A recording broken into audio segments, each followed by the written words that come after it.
Hello students, मैं नया chapter लेकर प्रस्तुत हूँ। एक साम्राज्य की राजधानी विजयनगर। ये कक्षा 12वीं का 7वां पाठ है इतिहास विषय में। इस पाठ में हम लोग विजयनगर के उत्कर्ष, विकास और पतन के विषय में जानने का प्रयास करेंगे। हम यह भी जानने का प्रयास करेंगे कि उसकी कौन कौन सी विशेषताएं थी।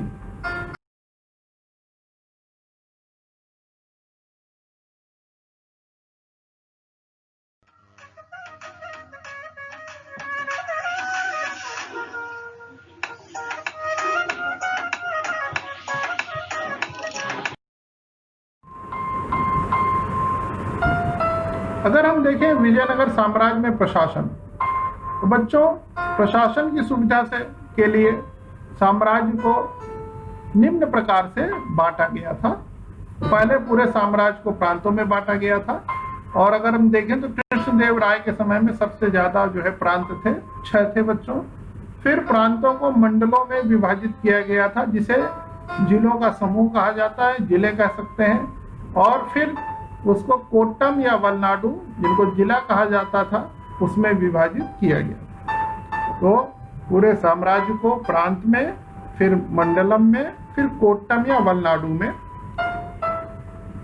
विभाजित किया गया। इसके बाद जो जिला था, वलनाडु था, कोट्टम, उसको नाडु या उपजिला अथवा परगना या तहसील में विभाजित किया गया था। इसके बाद मेला ग्राम था, जो एक जिले के 50 गांवों का समूह था। इसके बाद स्थल और सीमा था। कुछ गांवों का जो समूह होता था उसे स्थल और सीमा के नाम से जाना जाता था। और फिर ग्राम प्रशासन, यह सबसे छोटी इकाई थी, उसे उरिया ग्राम के नाम से जाना जाता था। इसी प्रकार बच्चों विजयनगर साम्राज्य प्रशासन में निम्न प्रकार से विभक्त था। उसके प्रशासक निम्न रूप से थे। पहला केंद्रीय प्रशासन, जिसमें राजा, राज परिषद और मंत्री परिषद थी। दूसरा प्रांतीय प्रशासन में गवर्नर, जिनको राजकुमार कह सकते हैं, शासक वंशों और सामंतों से होते थे। और प्रत्येक गवर्नर केंद्र की सेवा में निश्चित संख्या में सैनिक और धन उपलब्ध कराता था। और तीसरा था स्थानीय प्रशासन, जिसमें विजयनगर के शासकों ने स्वायत्त ग्राम प्रशासन की चोल परंपरा को अपनाया था। आइए इसका विस्तार देखते हैं।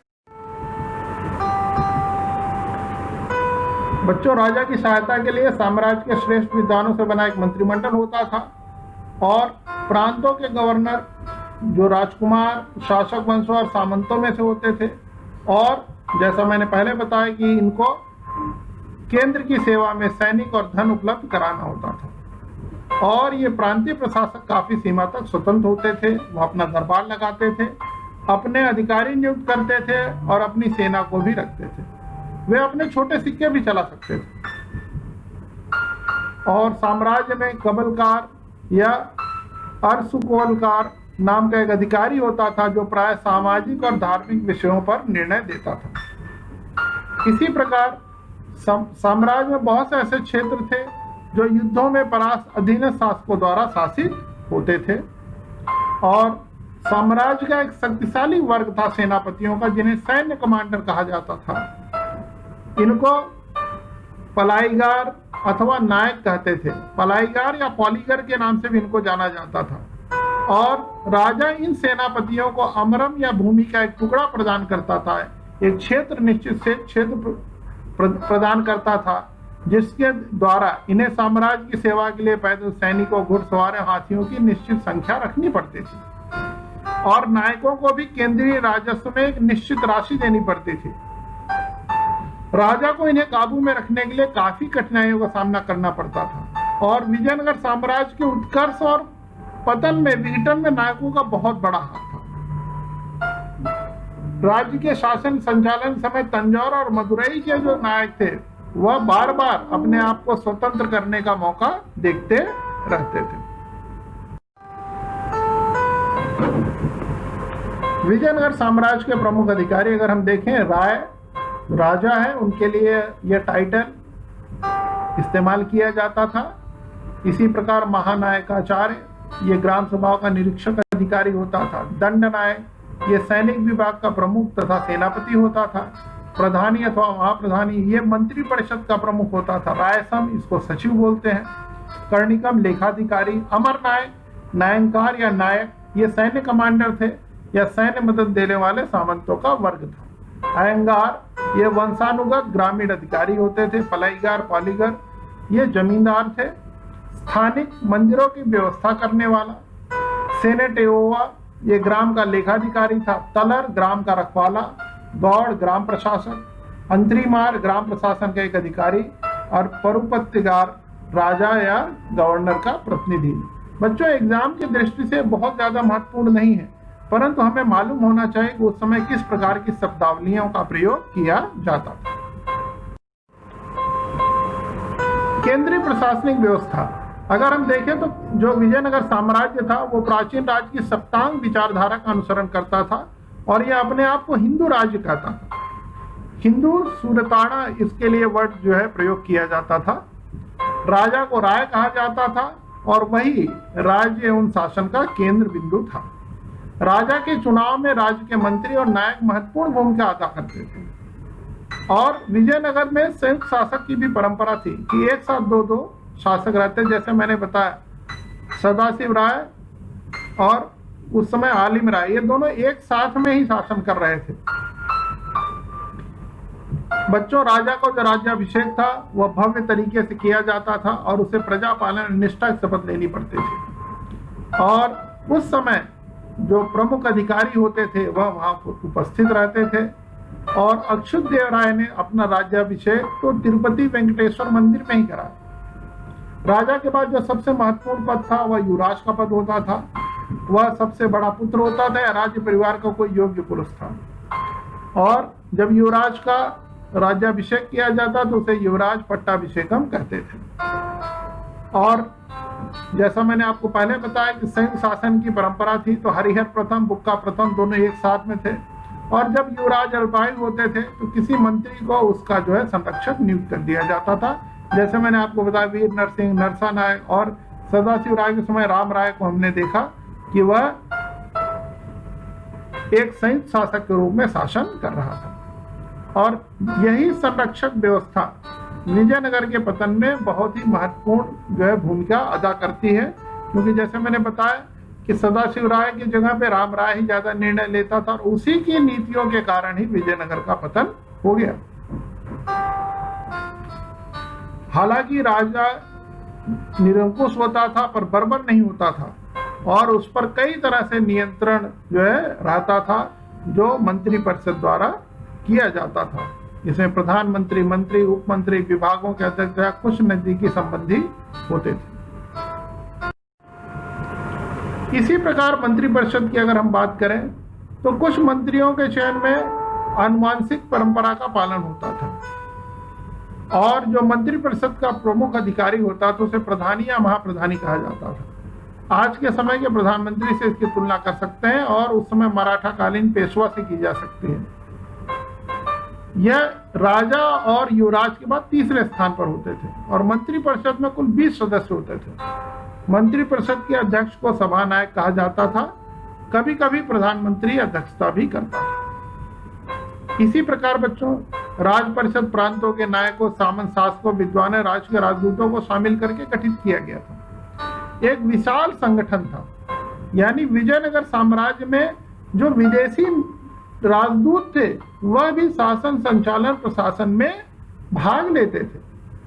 आप कह सकते हैं कौटिल्य के जो प्राचीन मंत्री परिषद से उससे इसकी तुलना की जा सकती है। यानी वहां पर बुद्धिजीवियों का एक बहुत बड़ा जो है समूह था जो इसका शासन संचालन करता था। केंद्र में दंड नायक नाम का उच्च अधिकारी होता था। उसका यह पद बोधक न होकर के विभिन्न अधिकारियों की विशेष श्रेणी को इंगित करता था। दंड नायक का अर्थ है प्रशासन का प्रमुख, सेनाओं का नायक। कहीं कहीं मंत्रियों को भी दंड नायक उपाधि प्रदान किए जाने का उल्लेख है, लेकिन दंड नायक को न्यायाधीश, सेनापति, गवर्नर आदि का कार्यभार भी सौंपा जा सकता था। इसी प्रकार केंद्र में एक सचिवालय की व्यवस्था की गई थी जिसमें विभागों का वर्गीकरण किया जाता था। इन विभागों में रायसम या सचिव, कर्णिकम या अकाउंटेंट होते थे। रायसम राजा के मौखिक अधिकारों को लिपिबद्ध करता था।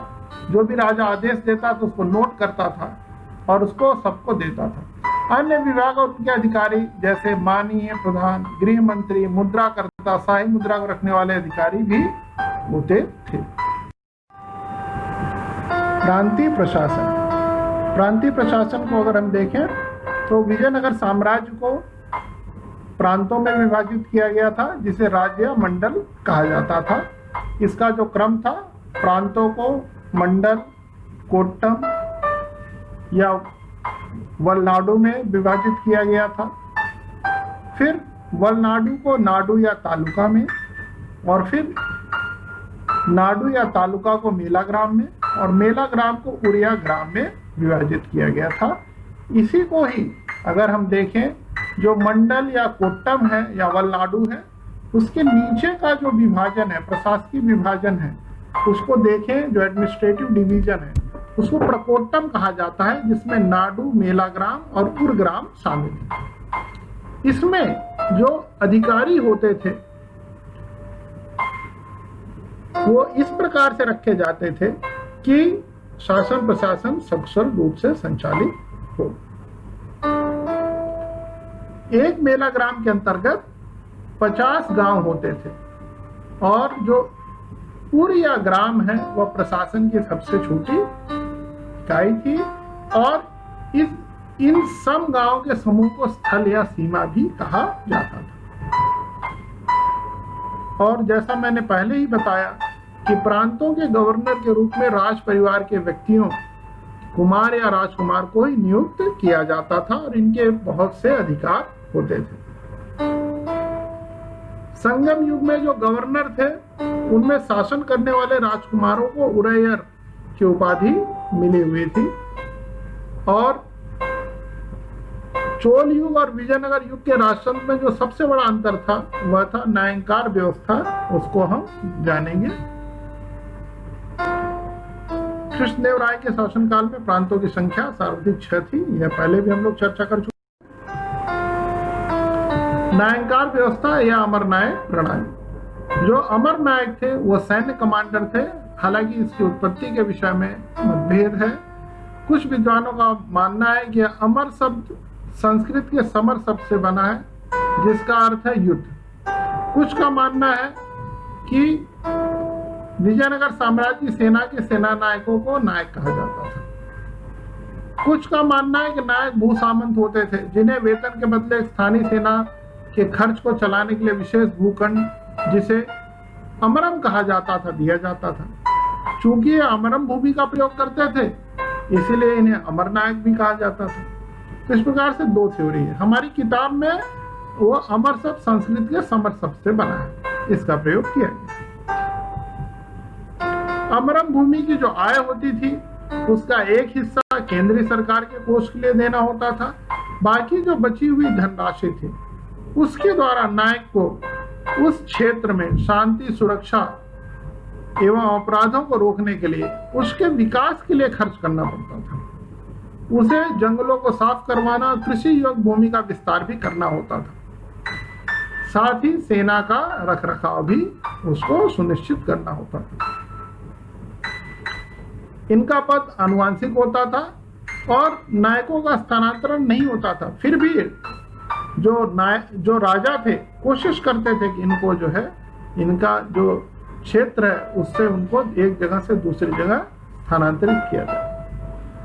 जो विजयनगर थी, नायकों को अपने दो अधिकारियों को वहां रखना पड़ता था। एक नायक की सेना का सेनापति और दूसरा प्रशासनिक अभिकर्ता, जिसे स्थानपति कहते थे। अच्युत देव राय ने नायकों को नियंत्रण में रखने के लिए महामंडलेश्वर या विशेष कमिश्नरों की नियुक्ति की थी। नायकार व्यवस्था में पर्याप्त रूप से सामंतवादी लक्षण थे, जो विजयनगर साम्राज्य के पतन के कारण बने। क्योंकि समय पर जब राजा युद्ध के लिए निकलता था तो यह सेना को भेजने में देरी कर देते थे, या अक्सर वह स्वयं स्वतंत्र होने के प्रयास में लगे रहते थे। इसलिए विजयनगर साम्राज्य धीरे धीरे कमजोर हो गया, क्योंकि यह सेना के लिए इन पर निर्भर था, सुरक्षा के लिए इन पर निर्भर था। स्थानीय प्रशासन की बात करें तो यह चोलकालीन समाज की जो स्थानीय प्रशासन व्यवस्था थी उसी प्रकार से इसको चलाया जाता था, और इसको महासभा और महाजन भी कहा जाता था। जो सभा थी स्थानीय स्वशासन की उसको महासभा और या महाजन कहा जाता था। गांव को अनेक वार्डों में विभाजित किया गया था, और सभा में विचार विमर्श करने के लिए गांव या क्षेत्र विशेष के लोग ही भाग लेते थे। अगर देखें तो उसके जो अधिकार थे, सभा नई भूमि या अन्य प्रकार की संपत्ति उपलब्ध कराने, गांव की सार्वजनिक भूमि को बेचने, ग्रामीणों की तरफ से सामूहिक निर्णय लेने, गांव की भूमि को दान में देने के अधिकार अपने पास रखती थी। और यदि कोई भूस्वामी लंबे समय तक लगान नहीं दे पाता था तो ग्राम सभा उसकी जमीन जब्त कर लेती थी। न्यायिक अधिकारों के अंतर्गत सभा के पास दीवानी मुकदमे और फौजदारी के छोटे छोटे मामलों का निर्णय करने का अधिकार होता था। इसी प्रकार जो कुछ गांव थे जो ब्राह्मणों को जमीन दी गई थी अनुदान के रूप में, उन गांव की सभाओं को चतुर्वेदी मंगलम कहा जाता था, और जिसमें गैर ब्राह्मण लोगों को जो भूमि अनुदान में दी गई वहां की सभा को उर कहा जाता था। तो आप देखिए जो ब्रह्मदेव थे उन गांव के सभाओं को चतुर्वेदी मंगलम और गैर ब्रह्मदेव वाले ग्रामों को सभा को उर कहा जाता था। नाडु गांव की सबसे बड़ी राजनीतिक इकाई के रूप में प्रचलित थी, और नाडु की सभा को नाडु एवं सदस्यों को नातवार कहा जाता था। इसी प्रकार बच्चों सेनेटोवा गांव के आय व्यय की देखभाल करता था, तलरी गांव के चौकीदार को कहते थे, बेगरा गांव में बेगार मजदूरों आदि की देखभाल करता था। और विजयनगर के शासन काल में धीरे धीरे इन स्थानीय इकाइयों का ह्रास हुआ या कमजोर हुआ, जबकि चोल काल में यह बहुत ही ज्यादा ताकतवर थे। अयंगार व्यवस्था प्रशासन को सुचारू रूप से संचालित करने के लिए प्रत्येक ग्राम को स्वतंत्र इकाई के रूप में संगठित किया गया था, जिसका शासन संचालन 12 प्रशासकीय अधिकारियों के द्वारा किया जाता था, जिन्हें सामूहिक रूप से अयंगार कहा जाता था। यह अवैतनिक थे, उनको वेतन नहीं मिलता था, लेकिन इनकी सेवाओं के बदले सरकार इन्हें पूर्णतः कर मुक्त एवं लगान मुक्त भूमि प्रदान करती थी। इनका पद आनुवंशिक होता था और यह दूसरे व्यक्ति को बेच या गिरवी रख सकते थे। ग्राम स्तर की कोई भी संपत्ति या भूमि इन अधिकारियों की इजाजत के बगैर न तो बेची जा सकती थी न ही दान की जा सकती थी। और कर्णिक नामक जो अयंगार के पास जमीन के क्रय एवं विक्रय से संबंधित समस्त दस्तावेज होते थे। इस व्यवस्था ने ग्रामीण स्वतंत्रता का गला घोंट दिया, क्योंकि जो अयंगार व्यवस्था थी वो आनुवंशिक थी और जो 12 परिवार थे उन्हीं के पास ही यह सीमित थी। भू राजस्व व्यवस्था की बात करें तो केंद्रीय राजस्व विभाग को 98 या अयवन कहा जाता था। जो आय के प्रमुख स्रोत थे, लगान था, संपत्ति कर था, व्यवसायिक कर था, उद्योगों पर था, सिंचाई, चारागाह, उद्यान आदि पर अनेक कर थे। इसके अलावा कुछ अपराध करने पर अर्थदंड भी दिए जाते थे। इसी प्रकार जो तरह तरह के कर थे जो साम्राज्य द्वारा वसूले जाते थे, उसमें कदमाई, मगमाई, कनिकई, कत्तनम, कड़म, वरम, भोगम, वारीपतम, इराई और कत्तायम शामिल थे। इसी प्रकार शिष्ट नामक भूमि कर यह आय का सबसे प्रमुख स्रोत था और वो उपज का 1/6 भाग था। और कृष्णदेव राय ने भूमि का सर्वेक्षण कराया और उर्वरता के अनुसार उपज का 1/3 या 1/6 भाग कर के रूप में निर्धारित किया। आय का एक अन्य स्रोत था सिंचाई कर, जिसे तमिल प्रदेश में दासावांदा एवं आंध्र प्रदेश और कर्नाटक में कट्टकोडेस कहा जाता था। यह उन व्यक्तियों से लिया जाता था जो सिंचाई के साधनों का उपयोग करते थे। इसी प्रकार ब्राह्मणों के अधिकार वाली भूमि से उपज का 20वां भाग तथा मंदिरों की भूमि से उपज का 30वां भाग लगान के रूप में वसूला जाता था। विजयनगर साम्राज्य में कोई ऐसा वर्ग नहीं था जिसे व्यवसायिक कर नहीं लिया जाता था। केवल राम राय ने ही नाइयों को व्यवसायिक कर से मुक्त किया था। बच्चों, कोई भी व्यवसाय, कोई भी पैसा करने वाले थे, उनसे कर अवश्य लिया जाता था। भूमि के प्रकार व कर अगर हम देखें तो इसमें जो कर दिए जाते थे उनका इस प्रकार से वर्णन किया गया है। पहला है भंडारवाद ग्राम, वे ग्राम जिनकी भूमि सीधे राज्य के नियंत्रण में थी तथा यहाँ किसान राज्य को कर देते थे। इसी प्रकार उम्बली ग्राम में विशेष सेवा के बदले दी जाने वाली कर मुक्त भूमि की भूधारण पद्धति उम्बली थी। इसी प्रकार रथ या खत कुडगे, युद्ध में शौर्य का प्रदर्शन करने वाले अनुचित रूप से युद्ध में मृत लोगों के परिवार को दी गई भूमि।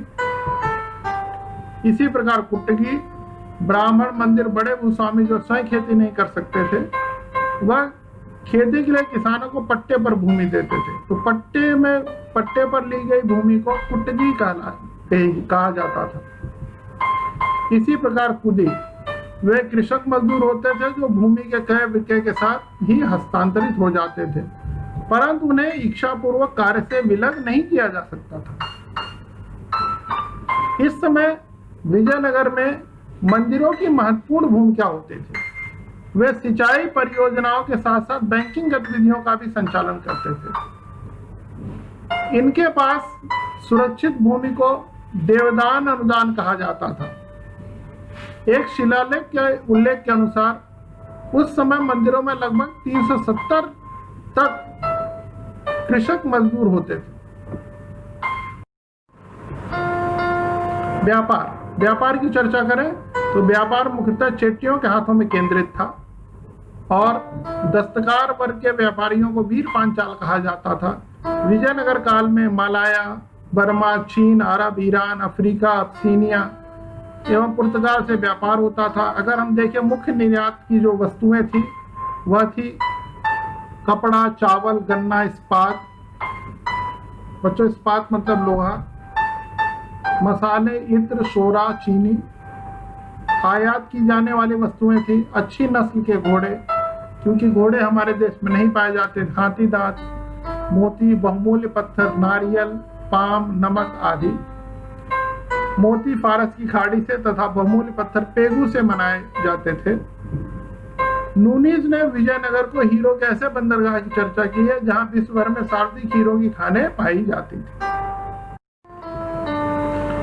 मुद्रा व्यवस्था की बात करें तो विजयनगर में स्वर्ण का सर्वाधिक जो प्रसिद्ध सिक्का था वह वराह था, जिसका वजन 52 ग्रेन था और जिसे विदेशी यात्रियों ने हूण, परदोष या पगोड़ा के रूप में उल्लिखित किया है। चांदी के छोटे सिक्के थे, उन्हें तार कहा जाता था। सोने के छोटे सिक्कों को प्रताप तथा फड़म कहा जाता था। और विजयनगर साम्राज्य के जो संस्थापक हरिहर प्रथम के स्वर्ण सिक्कों पर हनुमान एवं गरुड़ की आकृतियां अंकित हैं। तुलु वंश के सिक्कों पर गरुड़, उमा महेश्वर, वेंकटेश और कृष्ण की आकृतियां एवं सदाशिव राय के सिक्कों पर लक्ष्मी नारायण की आकृति अंकित है। अराविदु वंश के शासक वैष्णव धर्मानुयायी थे, वैष्णव मत को मानने वाले थे, तो उनके सिक्कों पर वेंकटेश, शंख और चक्र अंकित हैं।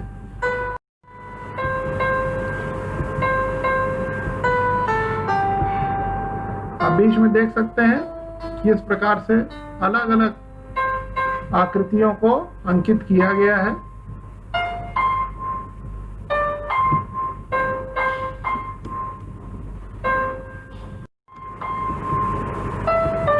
सैन्य एवं न्याय व्यवस्था। अगर सैन्य व्यवस्था की बात की जाए तो विजयनगर की सेना में पैदल, अश्वारोही, हाथी तथा ऊंट शामिल थे। सैन्य विभाग को कंदाचार कहा जाता था। इस विभाग का उच्चाधिकारी दंडनायक या सेनापति होता था। अगर न्याय व्यवस्था की बात करें तो राजा प्रधान न्यायाधीश होता था और भयंकर अपराध के लिए शरीर के अंग विच्छेदन का दंड दिया जाता था। प्रांतों में प्रांतपति तथा गांव में आयंगार न्याय करते थे। न्याय व्यवस्था हिंदू धर्म पर आधारित थी।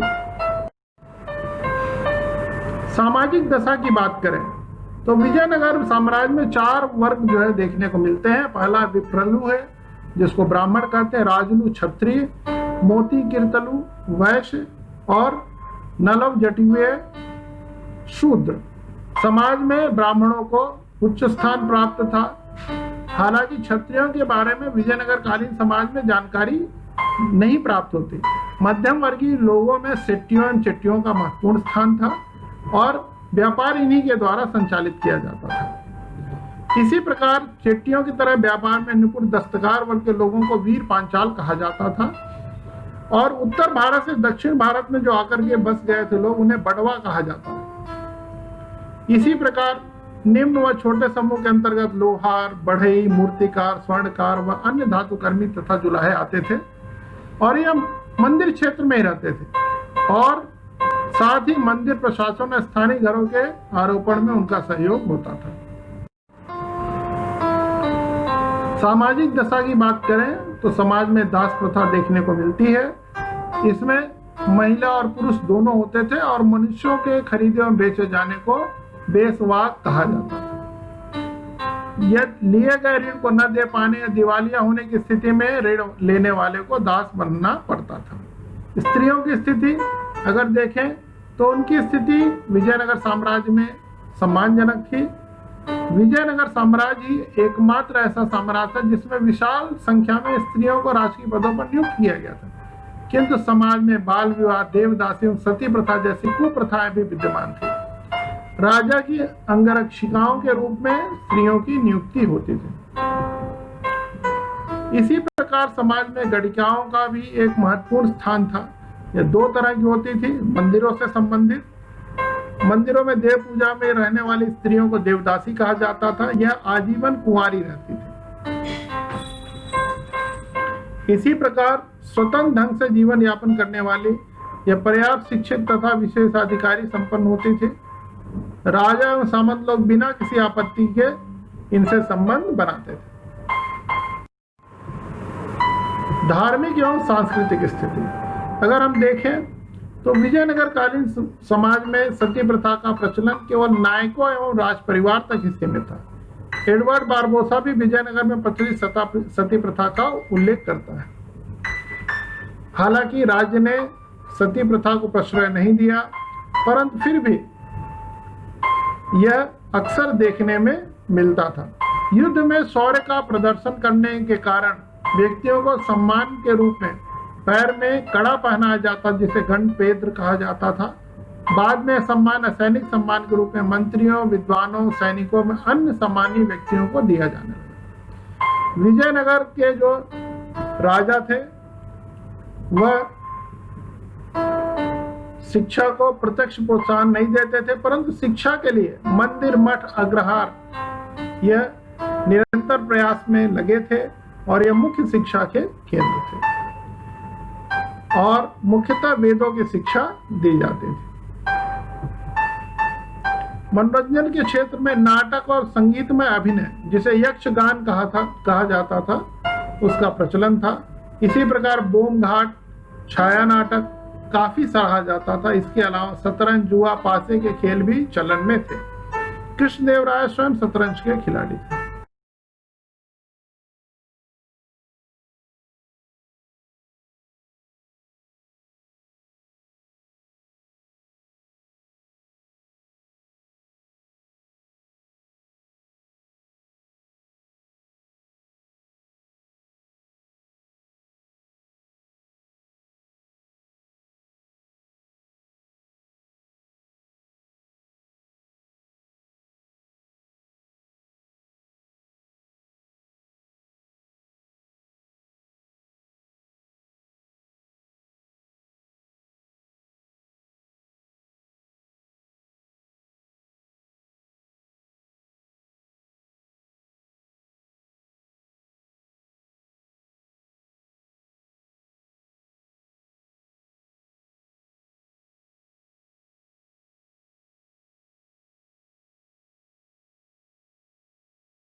धार्मिक और सांस्कृतिक स्थिति, अगर हम देखें तो इन्होंने हिंदू धर्म और संस्कृति को प्रोत्साहन दिया।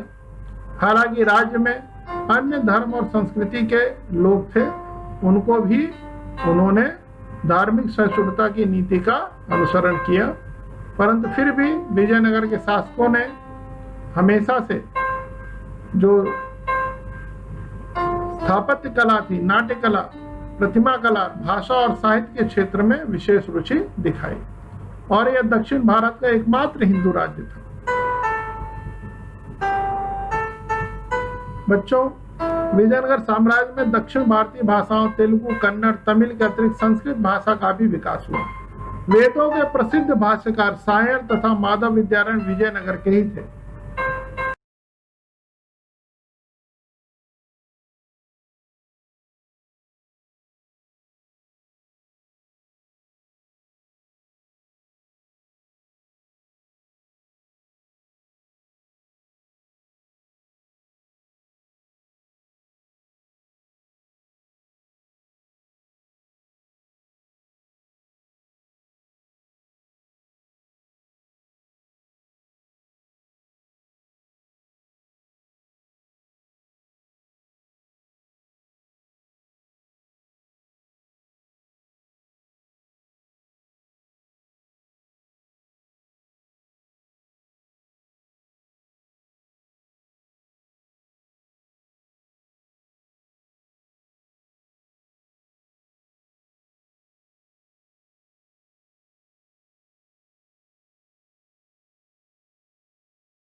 दोस्तों, बोर्ड टॉपर्स चैनल देखने के लिए धन्यवाद।